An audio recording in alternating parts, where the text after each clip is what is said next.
Joe Zikas from YoChicago. I'm in Oak Park with Tony Iwersen, and Kathy's hanging around here.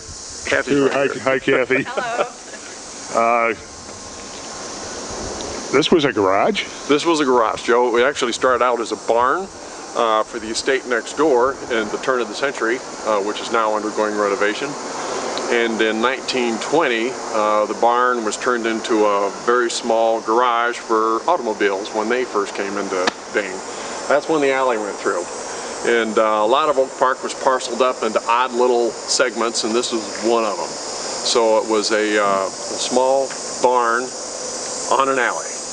And we picked it up a couple years ago and did some extensive renovation and creative work with our architect, Bob Midland. He's in town, good guy. And came up with this very Oak Park Prairie design. It's almost a wannabe Frank Lloyd Wright style house now. So 3,250 square feet, under roof. Looks more Frank Lloyd Wright than some Frank Lloyd Wright houses I've seen. Yeah, so it really does. One of the more mature Prairie style, they call it now, you know, which is great. But we took advantage of the setback so that you had this little private yard. It's a small lot, kind of ideal for a couple, somebody coming from downtown. You get a little bit of privacy, you have no assessments, and very low taxes. So that's all good stuff. And a brand new house. And you've got the overhanging eaves and the horizontal lines. Horizontal lines, bands of windows. The band of windows. Right. And nice tall ceilings inside. We did the ceilings are 10 feet, so you get a lot of height on the inside of the place, which is great. And, an amazing transformation, I would say. Well, it is. We took, you know, as one of our neighbors referred to, the ugly Betty of Oak Park and turned it into a pretty nice looking house. And nothing we're looking at here is original. No, this is full. The whole house was reconstructed. The village, because we are in the historic district, the village mandated that we save a portion of the original structure, which is on the west wall. There are actually only 50 boards left of the original structure. It was just about to fall down. So come on in.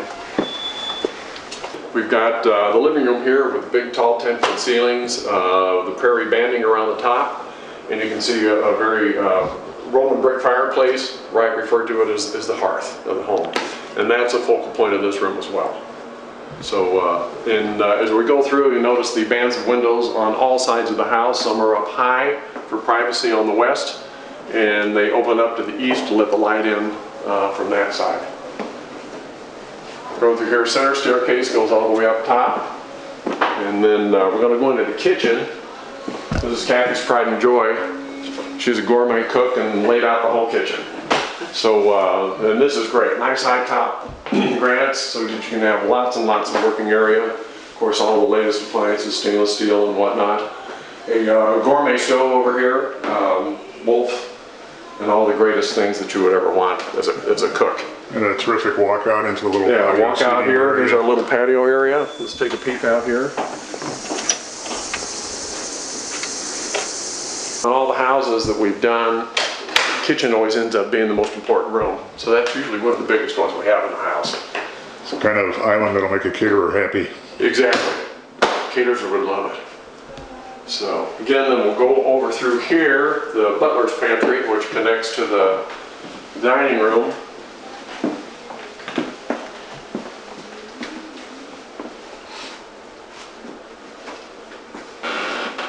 And the dining room again, we had a design, the bands of windows are high, it gets in a lot of light, and it gives you the privacy.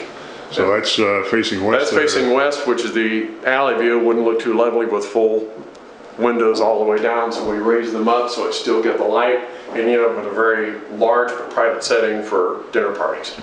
It works out real well. We're the ones that have all the group over, you know, and people do enjoy this room. And then it loops back around into the living room here, so you have this nice flow concept throughout the whole first floor.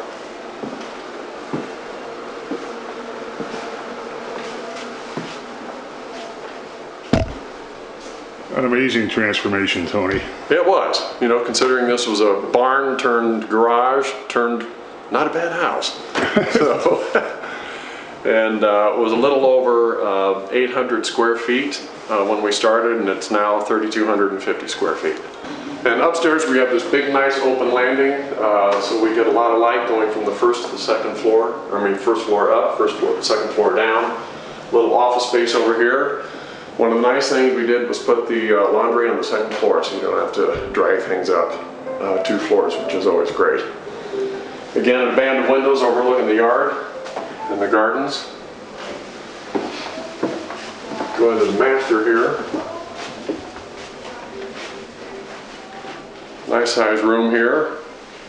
And a sweet second porch. Yeah, with the porch we have this great place to sit out here and have coffee in the morning, which is great. Come on out and take a look.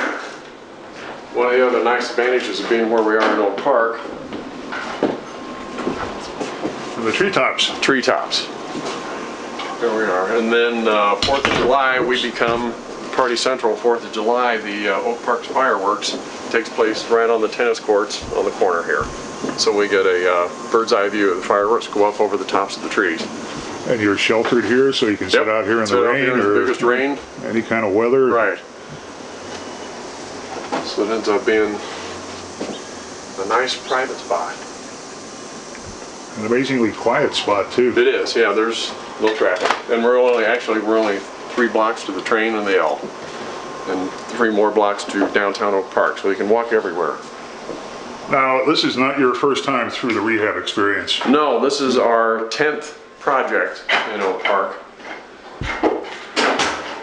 And you're a nomad. You move. We are. We've moved all around the entire village. Kept the same phone number the whole time, so the kids, know where to find us. Don't come home to the wrong house, because that has happened a few times. But we love the town, and it's a fabulous place to raise kids. And you still want your kids to know where to find you. That's exactly. That's a good thing too. It helps. And then back here, of course, we have the master bath, full walk-in closet, double sinks. I'll let you step in there. We're a little compartment with a commode in the shower, private. And then out here, tub, soaking tub. And carrying the same window banding throughout. Right.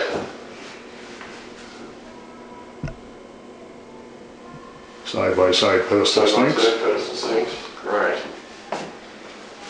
And the most important room of all for some people, the walk-in closet. Well, for us, it was a big deal having a nice big walk-in closet. Having lived in many Victorians in town, typically Victorians don't have any closets or 1 or 2 small ones, and you end up splitting everything on different floors. That's what we've done in the past. This house is a little different, so we kind of packed everything in it that we could.